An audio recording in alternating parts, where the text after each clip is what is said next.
On l'écoute. C'est un grand moment aujourd'hui pour le peuple de l'Azawad, en hommage aux combattants qui sont tombés sur le champ de l'honneur, en hommage à l'ensemble des populations de l'Azawad durant toutes ces années de marche à la quête de la liberté et de l'indépendance, que ce soir, le comité exécutif du MNLA, à travers son secrétaire général, M. Bilal Agha-Chérif, a proclamé solennellement l'indépendance de l'État de l'Azawad. Et cela en considérant effectivement le droit international, notamment le droit relatif au droit à l'autodétermination, et considérant effectivement les massacres et les exactions encourus par le peuple d'Azawad depuis plus de 52 ans d'indépendance du Mali, et en respectant aussi toutes les frontières ici du découpage colonial qui sépare l'Azawad des autres pays voisins. Nous proclamons solennellement l'indépendance de l'État de l'Azawad à partir de ce jour, à ce moment précis. Le MNLA a pu libérer, et de manière très héroïque, les régions de Gao, Tombouctou et Kidal, en faisant le minimum de victimes auprès de la population civile. Alors nous assumons complètement le rôle et la responsabilité qui nous incombe désormais de sécuriser ce territoire et de le préserver et d'assurer la protection des personnes et de leurs biens. Nous avons une culture millénaire, nous avons une culture de tolérance et d'ouverture envers le monde, une culture qui n'a jamais imposé à qui que ce soit un quelconque culte ou une quelconque religion, et nous allons continuer dans ce sens en disant non à tous les extrémistes. Alors Armel Charrier est avec nous sur ce plateau. Bonjour Armel. Bonjour. Alors que représente concrètement cette déclaration et que représente l'Azawad ? Alors, l'Azawad, c'est le pays des Touaregs, dont on parle beaucoup depuis quelques jours, qui est dans le nord du Mali et qui représente aujourd'hui les 2/3 du territoire du Mali. C'est vraiment une zone de désert, une zone du Sahel, donc extrêmement peu peuplée, seulement 10% de la population, mais avec des étendues qui sont immenses. Et ce qu'il faut vraiment, avoir, si on voit ce qu'il faut retenir, c'est que en fait, dans cette culture-là, donc qui est la culture sahélienne, ce sont des Berbères, les Touaregs, ce sont des Berbères nomades. Et ce sont donc des personnes à identité forte qui en 58, quand il y a la décolonisation et donc il y a les découpages de pays, ne les reconnaissent pas. Donc depuis le début, s'inscrivent en faux en disant « nous, on s'est toujours promené de cette manière-là, donc on ne reconnaît pas les frontières et on veut avoir notre indépendance culturelle ». Donc toute l'histoire en fait des Touaregs est jalonnée de rébellions régulières contre en fait le pouvoir de Bamako, parce qu'ils nous disent ce n'est pas la même culture. D'un côté, on a l'Afrique noire, de l'autre on a les Touaregs, et ces cultures ne sont pas les mêmes, donc il y a une erreur qui a été faite à la base quand on crée cet État. Donc on a des rébellions qui ont lieu au tout début, en 58, en 60, dans les années 90-97 et encore aujourd'hui. Sur ces rébellions se greffent en fait en plus les histoires qui sont des richesses de ce territoire, donc richesses en or, richesses potentielles en pétrole, on ne le sait pas exactement, c'est que vraisemblablement du côté de l'Algérie, il y a des richesses pétrolifères, mais là, on ne sait pas exactement ce qu'il en est. Et puis aussi sur le fait que c'est toute cette zone Touareg, comme ce sont des nomades, ce sont des grandes zones de passage, et que tout au long de l'histoire, ça a été des routes d'échange caravanières, des routes commerciales. Donc Tombouctou est une ville qui est ancestrale en la matière, parce que c'est l'échange entre les pays arabes, les pays du Golfe Persique, et ensuite les rives de la Méditerranée en traversant l'Afrique. Cet échange-là va continuer jusqu'au XXIe siècle, et on voit arriver aujourd'hui dans cette zone tous les échanges illégaux plus exactement, les narcotrafiquants, tous les échanges évidemment qui sont des échanges faits autour des djihadistes avec la lutte contre AQMI, et là se greffe effectivement le problème qui se met en plus de la question Touareg dans cette zone. Alors Armel, vous restez avec nous. On va voir, cette région du Nord, elle a été conquise par des rebelles, Touaregs et des islamistes. Cette région est désormais proche du chaos puisqu'elle est disputée par plusieurs groupes. Écoutez le témoignage de cet habitant de Gao. C'était au micro de nos confrères de RFI et c'était avant l'annonce d'indépendance. Il y a des patrouilles un peu partout. Chacun demande l'adhésion de la population à leur mouvement, c'est-à-dire que les musulmans demandent aux gens de prier, de dire Allahu Akbar, d'appeler le nom de Dieu. Du côté du Guiana, ils vont proclamer la République de la Zawad. Donc ils demandent l'adhésion de la population, surtout la population sédentaire, les Songo, les Peuls, les Samachek. Aujourd'hui, Gao est en train d'être déserté dans les camions à charrette, à Dodane. Alors Armel, en annonçant ce matin l'indépendance de cette région, notamment sur notre antenne, le MNLA n'a-t-il pas voulu prendre de court les islamistes ? Une course de vitesse, oui, parce que le MNLA, c'est le mouvement traditionnel qui revendique toute la question touareg. Et puis, se sont greffés deux mouvements islamistes, Ansar Eddine, dont on a beaucoup parlé ici avec Ag Rali, qui est à sa tête, qui est un touareg, mais qui a été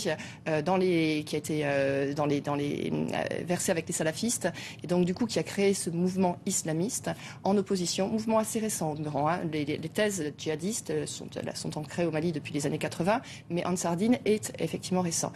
Et puis l'arrivée de Hakmi, qui arrive effectivement avec la frontière algérienne et donc dont on voit des traces.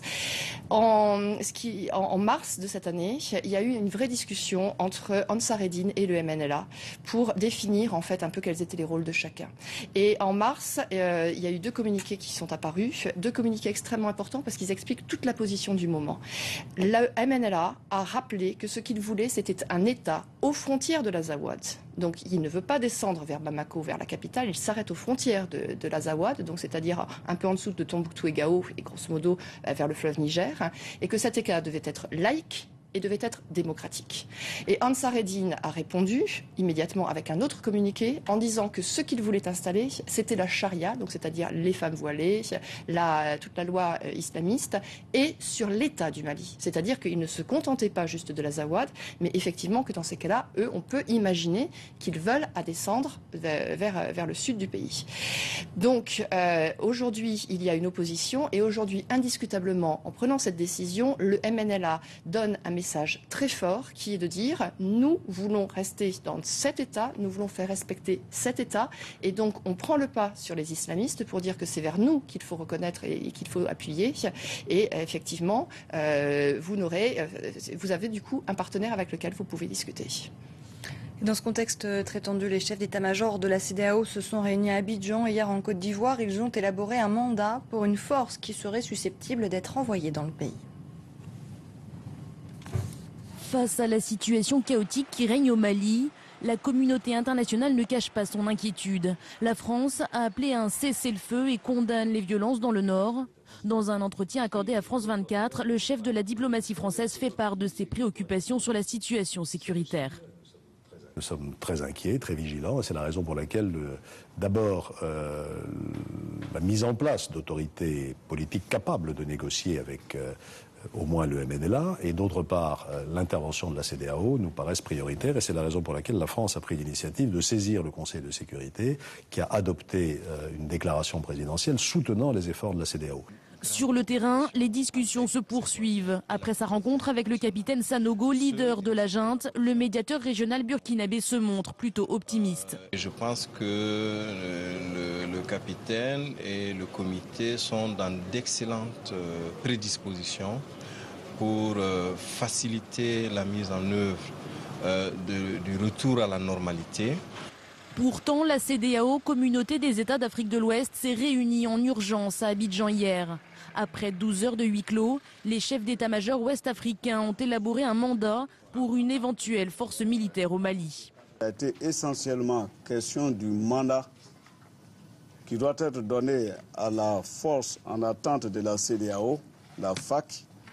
Et nous avons donc proposé au comité des chefs d'État de la CEDEAO un mandat pour l'engagement de la FAC au Mali. La CEDEAO se dit prête à déployer quelques 3000 soldats, une proposition qui reste à valider par les chefs d'État de la région. Alors Armel, comment les Touaregs vont-ils chercher à obtenir l'appui de la communauté internationale ? Par la légitimité. Là, dans la déclaration d'indépendance qu'ils font, évidemment, on ne proclame pas un État comme ça. Donc, évidemment, il faut avoir un accord qui vient effectivement avec des pays qui peuvent reconnaître, et puis ensuite passer auprès des Nations Unies. C'est ce qui s'est passé avec la partition du Sud-Soudan, qui a eu lieu en juillet 2011. Donc, en l'état actuel, c'est juste une autoproclamation. Maintenant, c'est une autoproclamation très légitime, c'est-à-dire qu'ils reconnaissent immédiatement les frontières avec les voisins, Donc déjà, ils assurent qu'il n'y aura pas de souci. Ils appellent à l'aide internationale en disant on sait qu'on est agressé sur notre territoire et quand vous avez entendu au tout début, lorsque s'exprimait le porte-parole, il dit on va assurer la sécurité sur le territoire, c'est on accepte de porter l'engagement par les armes contre les terroristes ou les personnes d'AQMI, etc. Donc il y a cette discussion qui est là. Il y a derrière, n'oubliez pas, dans toute cette zone sahélienne, quand même 13 otages européens, dont 6 français. Donc c'est quand même des questions qui sont extrêmement sensibles. Et effectivement, il peut y avoir après des aides, qui sont des aides évidemment en sous-main pour voir comment est-ce que les rapports de force et les positions peuvent se mettre en place, des aides en termes de déclaration et évidemment aussi vis-à-vis de la CEDEAO et de l'envoi de cette force armée, le fait que si on laisse le pays comme ça à feu et à sang, la CEDEAO va envoyer des forces armées, oui mais où? Est-ce que c'est vers Bamako? Est-ce que c'est vers le nord du Mali? Dans quelles conditions, etc. Et que là du coup, ils tendent la main à la CEDEAO en disant nous avons déjà une structure en place, donc venez vous appuyer sur cette structure. Ça ne veut absolument pas dire que ni les uns ni les autres vont aller dans ce sens. Mais ça veut dire en tout cas qu'ils ont un interlocuteur qui essaie de parler un langage rationnel, démocratique devant eux. Et rassurant. Merci beaucoup Ahmed Charié pour cet éclairage. Et dans le nord du Mali, des diplomates algériens ont été enlevés hier. C'était à Gao, dans le nord-est, que le consulat d'Algérie a été occupé par des islamistes armés, des islamistes qui contrôlent la ville. Ils y ont hissé le drapeau salafiste noir. Alors pour en parler, nous sommes en direct d'Alger avec Kamal Zaït.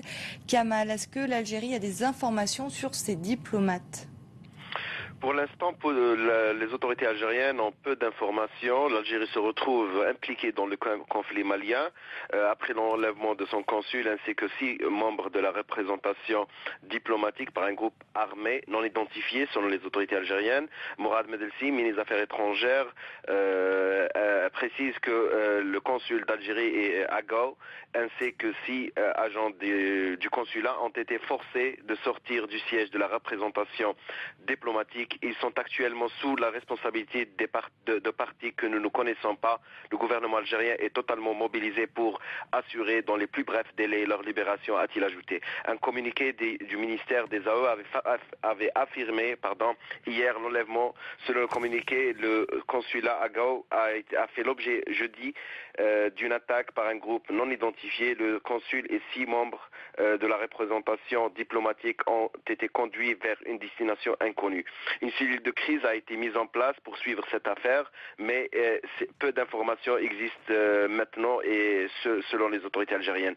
D'après nos propres sources, cet enlèvement a été perpétré par Al-Qaïda au Maghreb islamique avec la complicité d'un groupe de Touaregs contrebandiers, selon toujours nos mêmes sources qui indiquent que c'est le même groupe qui a été responsable de l'enlèvement de l'ingénieur français Michel Germano au Niger en avril 2011 et qui a été remis au groupe dirigé par Abdelhamid Abou Zaid, le chef d'AQMI au Sahara, avant son exécution 3 mois après.